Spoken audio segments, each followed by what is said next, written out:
Bismillahirrahmanirrahim. Assalamualaikum warahmatullahi wabarakatuh. Selamat datang lagi di channel Fir BNA. Bersama saya Firdaus. Selamat menunaikan ibadah puasa bagi anda yang beragama Islam. Salam sejahtera buat sahabat YouTube semuanya. Selamat sore. Apa kabar? Semoga semuanya sehat selalu, tidak kurang satu apapun. Pada video saya kali ini berada di Masjid Raya Baitur Rahman, Kota Banda Aceh, salah satu ikon kebanggaan rakyat Aceh, menjadi tempat pusat perhatian masyarakat pada bulan suci Ramadan 1446 Hijriah 2025 Masehi. Di setiap sore, pelataran Masjid Raya Baitur Rahman ini dipenuhi para jemaah yang menanti waktu berbuka puasa sambil menikmati keindahan arsitektur yang begitu megah dengan suasana spiritual yang kental. Menjelang maghrib, pelataran Masjid Raya Baitur Rahman berubah menjadi tempat yang hidup dengan aktivitas warga Kota Banda Aceh dan sekitarnya yang ingin berbuka puasa di sini. Cahaya matahari, senja yang menembus pilar-pilar masjid menciptakan atmosfer yang syahdu dan menyenangkan.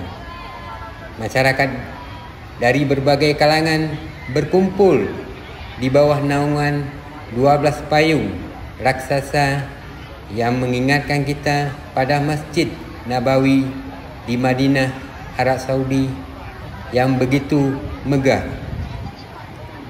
Sambil menunggu suara azan maghrib berkumandang, terlihat suasana berubah menjadi hikmah. Masyarakat mulai berbuka puasa bersama dengan bekal yang dibawanya, lalu diiringi dengan doa, rasa syukur, kebersamaan dan keakraban terasa begitu kuat di pelataran Masjid Raya Baitur Rahman, Kota Banda Aceh ini. Selamat menonton video ini. Semoga bermanfaat dan terhibur. Terima kasih.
Terima kasih telah menonton video ini sampai habis.